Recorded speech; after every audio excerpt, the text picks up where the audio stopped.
దానికి నిదర్శనమే తిరుమల తిరుపతి దేవస్థానంలో సాక్షాత్తు క్షేత్రపాలకుడైన ఆంజనేయ స్వామి విగ్రహాన్ని ఏదైతే మనకి కాలినడకలో కావచ్చు, అదేవిధంగా కారులో వెళ్ళినా కానీ ఘాట్ రోడ్డు మధ్యలో ఏదైతే ఆంజనేయ స్వామి విగ్రహం క్షేత్రపాలకుడు ఉంటాడో ఆ విగ్రహం అపహరించడం అంటే తిరుమల తిరుపతి దేవస్థానంలో పరిపాలన ఏ విధంగా ఉందో మనందరం కూడా అర్థం చేసుకోవాల్సిన అవసరం ఉంది. తిరుమల టీటీడీ చైర్మన్ కానివ్వండి, పైన కొండ మీద ఉండే ఎడిషనల్ ఈవో కానివ్వండి, అదేవిధంగా ఈవో కానివ్వండి, ముఖ్యంగా దేవాదాయ శాఖ మంత్రి కానివ్వండి, నేను వెంకటేశ్వర స్వామికి పరమ భక్తుడిని చెప్పి అనే చంద్రబాబు నాయుడు కానివ్వండి, సనాతన ధర్మానికి నేనే ఈ రాష్ట్రానికి బ్రాండ్ అంబాసిడర్ అని చెప్పుకునే పవన్ కళ్యాణ్ గారు కానివ్వండి, ఇంత దుర్మార్గపు ఘటనలు జరుగుతుంటే కనీసం మీకు జ్ఞానం కూడా లేదా? మీకు తిరుమల తిరుపతి దేవస్థానంలో ఈ కూటమి ప్రభుత్వం ఏర్పడ్డాక, బిఆర్ నాయుడు చైర్మన్ అయ్యాక ఎప్పుడు జరగని సంఘటనలన్నీ కూడా ముక్కోటి ఏకాదశి రోజు నాడు భక్తులు చనిపోవడం కానివ్వండి, తిరుమల తిరుపతి దేవస్థానంలో చెప్పులేసుకుని వెళ్ళడం కానివ్వండి, ఎప్పుడైనా ఈ ఘటనలు జరిగినాయి? అసలుకి ఎప్పుడైనా తిరుమల తిరుపతి దేవస్థానంలో భక్తులు చనిపోవడం అనేది ఎప్పుడైనా జరిగిందా? ఒకటి కాదు, రెండు కాదు, కేవలం వివిఐపీలకి ట్రీట్మెంట్, వివిఐపీలకి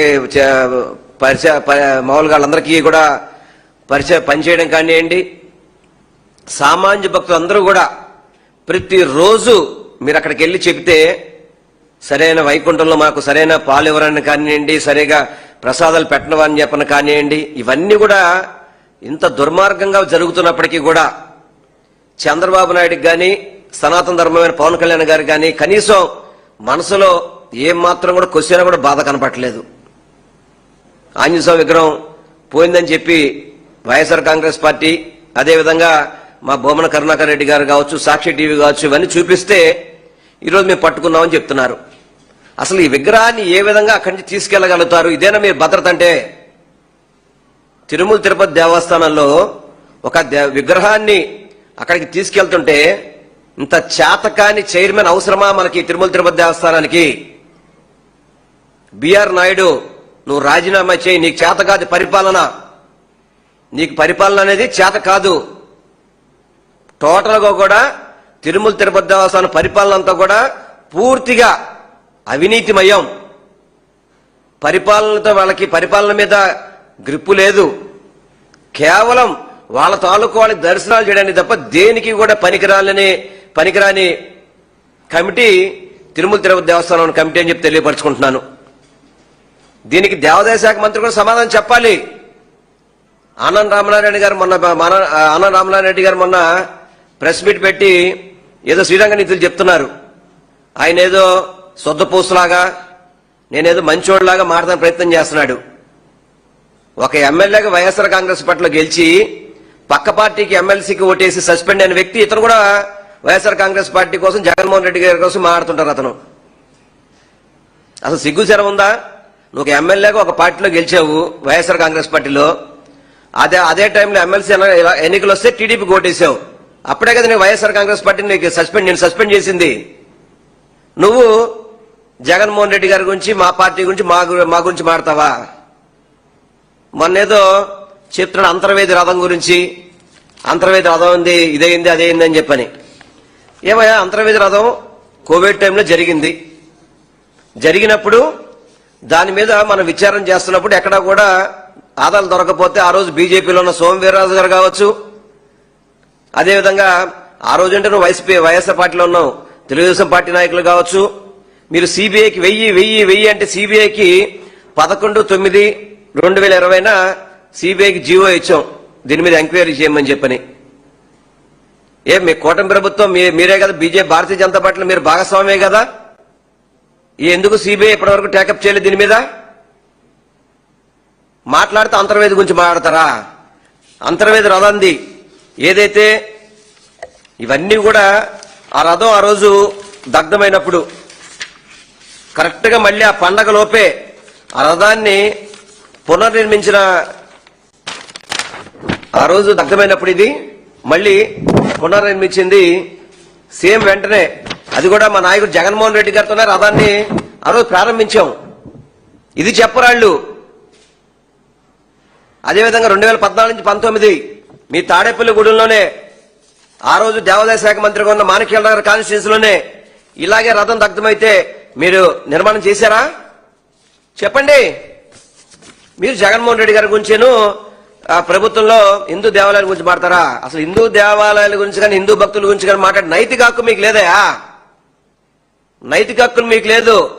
రామ్ తీర్థం గురించి మాట్లాడుతున్నావు. రామ్ తీర్థంలో జరిగిన ఘటనకి ఆ రోజు వాళ్ళని పట్టుకొని శిక్షిస్తే వాళ్ళకి మీరు కదా మీ ప్రభుత్వం వచ్చాక వాళ్ళకి సీఎం రిలీఫ్ ఫండ్ డబ్బులు ఇచ్చింది. ఆ రోజు గుడిని ఇలా రాతి కట్టడంతో నిర్మించిన దాన్ని చక్కటి రాతి కట్టడంతో 3 కోట్ల రూపాయలు పెట్టి ఆ రోజు కరెక్ట్ గా 9 నెలల్లో ఈ గుడి నిర్మాణం చేసి కొత్త విగ్రహాన్ని తిరుమల తిరుపతి దేవస్థానం తర్వాత చేయించడం పెట్టడం జరిగింది. మళ్ళీ కట్టింది చెప్పరా మీరేమి? ఆ రోజు విగ్రహం గురించి మాట్లాడతారు తప్ప ఆ విగ్రహం జరిగిన ఘటన తర్వాత గుడి నిర్మించి దాని ప్రతిష్ఠ దాని గురించి మాట్లాడరు. మళ్ళీ ఏదో పాసిపళ్ళు ఏదో మాడతారు దేవాదాయ శాఖ మంత్రి. ముందులో పాసిపళ్ళు తర్వాత సంగతి నీ పెట్టుబడి జాగ్రత్తగా, మీ పెట్టుబడి చూడాల్సి వస్తున్నాం మేము ప్రతిరోజు కూడా. అదేవిధంగా అమ్మవారి గుళ్ళ వెండి సింహాల గురించి మాట్లాడు. అసలు దేవాదాయ శాఖ మంత్రి కనీసం ఏమాత్రం బుద్ధి జ్ఞానం ఉంటే గనక ఆ దేవాదాయ శాఖ మంత్రి మాత్రం కనుక ఆయనకి గ్రిప్ ఉంటే ఆ రోజు వెండి చోరీ జరిగినప్పుడు వెంటనే పట్టుకొని ఆ దొంగను పట్టుకొని శిక్షించి వెండి అంతా రికవర్ చేశాం. రామారాయణ రెడ్డి గారు సో చూడండి, ఇది అంటే మీకు ఒక దేవాదాయ శాఖ మంత్రిగా నువ్వు అన్ఫిట్ అని చెప్తున్నా నేను. మీ దేవాదాయ శాఖలో ఇన్ఫర్మేషన్ నీ దగ్గర లేదా? ఏది ఇది 23లోనే అతని దగ్గర రికవర్ చేసి వెండిని కేసు కట్టి లోపల వేస్తే ఆ వెండి ఎక్కడ వ్యక్తి పశ్చిమ గోదావరి జిల్లాకు చెందిన జక్కంపూడి సాయిబాబా అని చెప్పని అతను చోరీ చేస్తే అతను మళ్ళీ అక్కడ ఒక వెండి షాపులో విక్రయిస్తే మొత్తం రికవరీ కూడా చేసేవాది. మొత్తం కాంబినేషన్ బంగారం వ్యాపారికి విక్రయించాడు అతను. అది మొత్తం రికవర్ చేసి వెండి అంతా కూడా రికవర్ చేస్తే ఏం మాట్లాడతావు అసలు నీకు? అసలు నీకు అవగాహన ఉందా? వయసు పెరిగింది మతిపోయిందేమో అనుకుంటా నేను. ఆనంద రామనారాయణ మాట్లాడేటప్పుడు కొంత అవగాహనతో మాట్లాడండి. ఏదో మాట్లాడాలి కదా, మేము మాట్లాడితే గాని చంద్రబాబు మమ్మల్ని గుర్తించడేమని చెప్పని ఊరికే మాట్లాడితే కుదరదు. ఇవన్నీ కూడా గతంలో మా ప్రభుత్వ హయాంలో జరిగినవన్నీ కూడా టీడీపీ కుట్రలే. ఆ రోజు ఏదైనా కొత్త పథకం వస్తుందంటే చాలు ముందు రోజో ఆ ముందు రోజో ఇటువంటి ఘటనలు జరిగేవి. ఆనాడు డీజీపీ కూడా అప్పట్లో ప్రెస్ మీట్లన్నీ పెట్టాడు, ఎప్పటికప్పుడు చెప్పడం జరిగింది. ఆ రోజు ఘటనలన్నీ కూడా మీరు కావాలని మతాల్ని రెచ్చగొడటానికి, మత విద్వేషాలు రెచ్చగొడటానికి అవన్నీ కూడా మీరు చేసిన కుట్రలు. మీ ప్రభుత్వంలాగా 2014 నుంచి 2019, 2016లో ఎన్ని దేవాలయాలు కూల్చేశారండి మీరు? ఒకటా రెండా? ఎన్ని దేవాలయాలు కూల్చేశారు మీరు?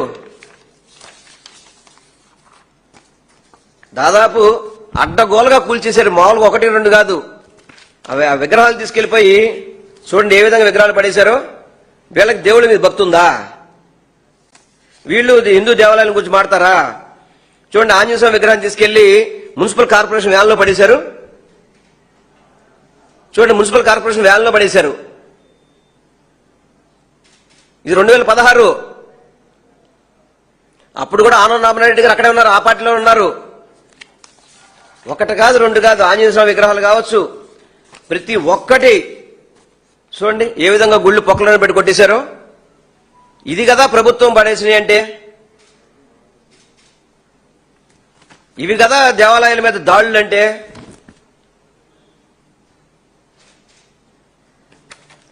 ఇవి 1, 2 కాదు బోల్డ్ ఉదాహరణలు చూపెడతా మీకు. ఏ విధంగా విగ్రహాలని ఫుట్పాత్ మీద పడేసా చూడండి. అన్ని కూడా చంద్రబాబు నాయుడు కోల కొడితే జగన్మోహన్ రెడ్డి గారు శంకుస్థాపన చేసి ఆ గుళ్ళన్నీ కూడా పునర్నిర్మించిన వ్యక్తి అండి జగన్మోహన్ రెడ్డి గారు. ఇతను గుణపంతో కూల్చేశాడు గుళ్ళన్నీ కూడా చంద్రబాబు నాయుడు. జగన్మోహన్ రెడ్డి గారు భక్తి శ్రద్ధలతో ఆ గుళ్ళన్నీ కూడా శంకుస్థాపన చేయడం కాదు, ప్రారంభించడం జరిగింది ఆ గుళ్ళన్నీ కూడా. నీకు చంద్రబాబు నాయుడు గారు రోజు నీ క్యాన్వే అటే వెళ్తుంటది. ఆ శనీశ్వర స్వామి గుడి చూడు, ఆంజనేయ స్వామి గుడి చూడు, ఇవన్నీ కూడా జగన్మోహన్ రెడ్డి గారు కట్టించారు. ఇవన్నీ కూడా నువ్వు పడేస్తే నువ్వు అటువైపు రోజు తిరుగుతుంటావు, కనబడవ నీ కళ్ళకి. నువ్వు హిందూ మతం గురించి హిందూ భక్తుడికి చెప్పుకుంటావు, నువ్వు హిందూ భక్తుడు అని చెప్పుకొని ఓట్లు దండుకోవడానికి ప్రయత్నం చేస్తావు. అదేవిధంగా నీ జీవిత చరిత్రలో ఎప్పుడైనా కానీ రాష్ట్ర ప్రభుత్వం నుంచి ఒక దేవాలయానికి డబ్బులు ఎప్పుడైనా ఇచ్చావా? జగన్మోహన్ రెడ్డి గారు 2020లో 70 కోట్ల రూపాయలు అమ్మవారి గుడికి 70 కోట్లు ప్రభుత్వం నిధులు ఇచ్చాడు. నీ జీవితంలో ఎప్పుడైనా నువ్వు ఇచ్చావా? మీరు మాట్లాడితే వైసీపీ మీద మాట్లాడతారా? మీరు 70 కోట్ల రూపాయల జీవో అండి ఇది.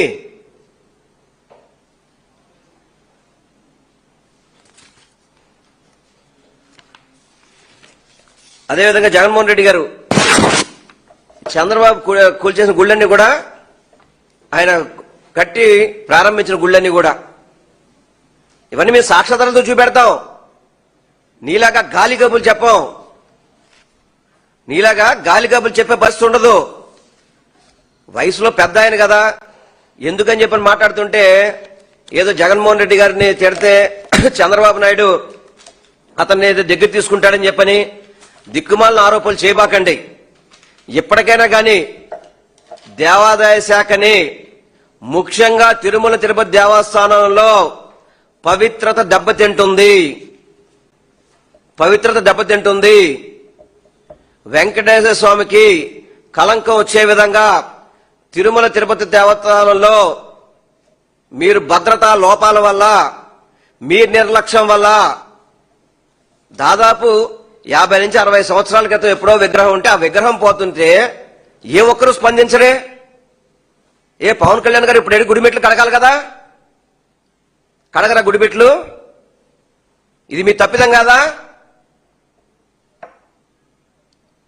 అంటే నిజంగా జరిగితే పవన్ కళ్యాణ్ గారు ఏమీ కడగరు.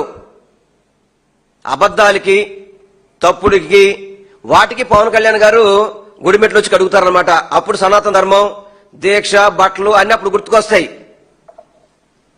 సనాతన ధర్మం అనేది ఒక రోజు ఉండి ఒక రోజు పోయేది కాదండి.